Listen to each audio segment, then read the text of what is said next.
Duncan, can you hear us? Yeah. Right. Yeah, we're just going to turn you up a bit. Hang on. Yeah, I think we got you. Okay, far away, mate. Okay. Hey, Warren, can you just talk us through the game, please, where you feel it was lost?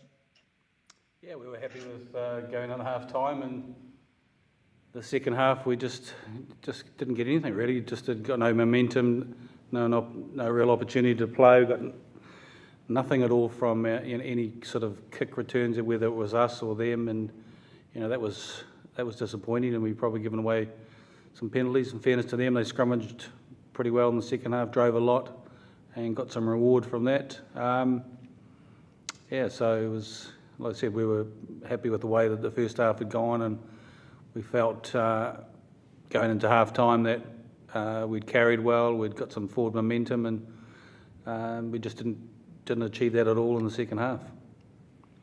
How does this result set up next Saturday's third test? Yeah, well, the players obviously very disappointed, but next Saturday's the cup finals, and that's the way we've got to look at it and prepare, and a few things we've got to tidy up in terms of our game and things, but it's 1-1, and they put a huge amount of emotion into that game, South Africa did, and so so we've got that chance next week to hopefully tie the series up. Can I ask you what you made of the video released on social media by Rassie during the week, and whether you felt that had any influence on the officials today? I just thought it was pretty interesting, and there's been enough said by that. I won't be going on social media this week, and I think I don't really want to comment on that because I want to let other people take care of that. So the last thing that we need is a war of words and things, and being accused of doing certain things. So it's amazing to me how the narrative changed with regard to the TMO. I mean, I didn't make one comment leading up to the game last week on the TMO, and yet I was accused of questioning his integrity. So that's the messages that they were giving out. So we'll just keep things to ourselves and go through the proper channels when we deal with the referee, and talk to the referee after reviewing the game, and then hopefully get some feedback from him, and us give him some feedback as well. Yeah, thanks, Warren.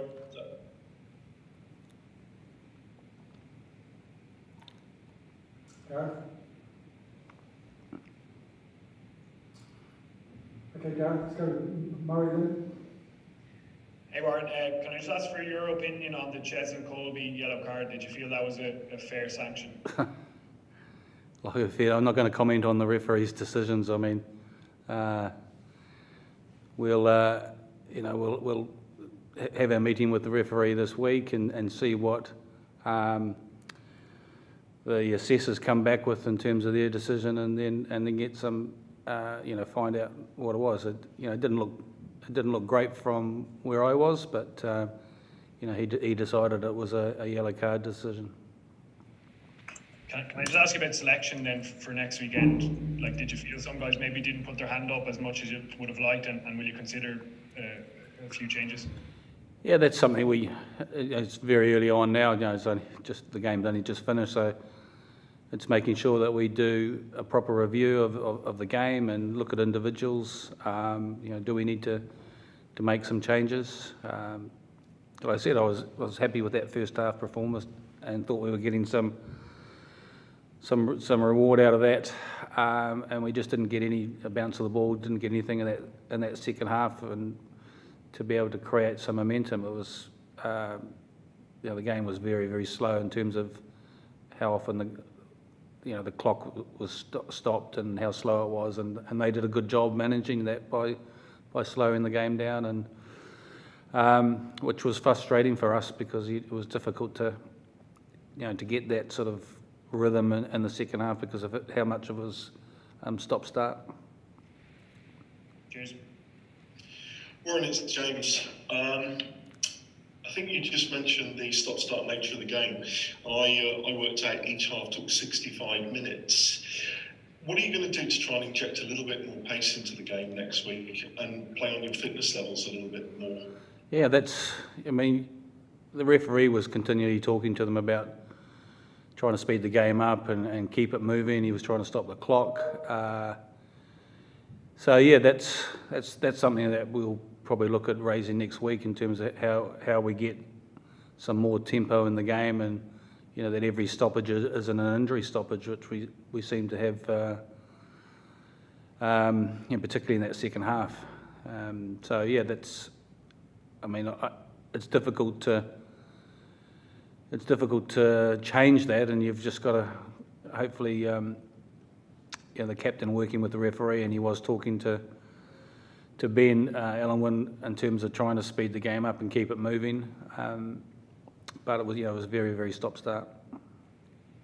And one last one for me, the underfoot conditions seemed very, very difficult at times, but nevertheless, I think there was only one carry from the Lions of over 10 metres. Is that something, again, you're going to be focusing on next week, is getting some more carrying? Yeah, look, we were pretty happy with that first half in terms of the carrying and stuff, and the ground conditions are difficult. Even there was a scrum penalty against Tyg Byrne for going down, but when you look at the replay, it's not that he's collapsed the scrum or lost his bind. His feet have just gone completely under him, and you can see the sand and the grass go from that. And sometimes that happens in a game. It is difficult. The way they defend and come up and rush up is quite tough. There were a couple of opportunities where we probably should have put the ball through the hands and looked to exploit that, but and we'd shortened them up on a few occasions. Even on sometimes penalty advantages, it's they did a good job every time we had penalty advantage on not giving us that chance to play by just slowing the ball down and going back to the penalty. So we've just got to be aware of that and make sure that we try and take advantage of those situations. Thanks, mate. Onward and upward. Yes. Hi, Warren. Commiserations.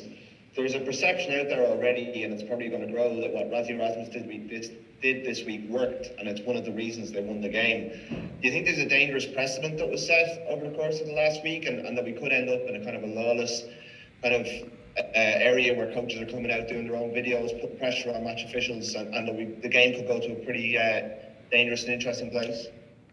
Yeah, I hope that doesn't happen. I mean, we've got systems and processes in place, and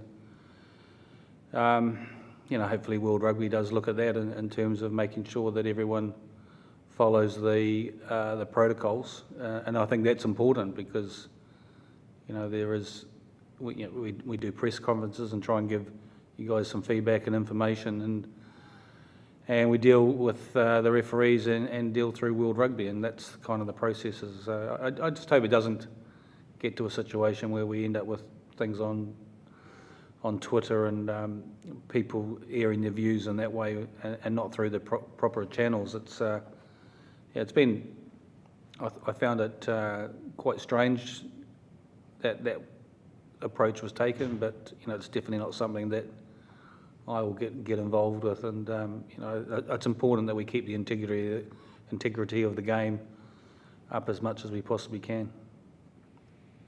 Just to follow up, you do have fresh legs in your squad. You've experienced players who haven't played for a couple of weeks now. How are those players, in the bubble? How have they trained? And is there potential that some of those guys might come in and make an impact, having not had any involvement in the Test series today? Yeah, look, I said selection has been really, really tough, and there's a lot of players in the squad that it was a toss of a coin in terms of who we selected and who we didn't, and that's credit to the players and the whole squad have worked really hard, and the non-23 did a great job this week in terms of helping the players prepare, and we'll spend the next couple of days, like I said, reviewing the game and then looking at what we think is the best 23 to put out, and whether that's some fresh faces that haven't been involved in the first two games. We have got lots of options in terms of bringing guys in to give us some energy, perhaps, or some momentum as well. Hello, Warren. Can you hear me now? Yep. Great. Okay. Warren, were you surprised at how the aerial battle went, given how much change you got out of them in the second half last week? And you've got someone like Liam Williams who's a bit of a specialist in your squad. Will he come into the equation next week? Yeah, like I said, sometimes those games go like that. We got nothing out of today, and we did get a lot out of last week in terms of that aerial stuff. And we knew a lot of that was coming, and we worked on it during the week. So sometimes that just happens, and obviously Liam was disappointed, and he's one of those players that will come into contention as will others as well. Or do we put that same team out and give them a chance to redeem themselves? So those are the conversations we'll have over the next couple of days. Thank you, everyone. Thanks, Gareth. So, Adam and Joe's next, and that'll be 10 p.m. in Barbados, Sunday.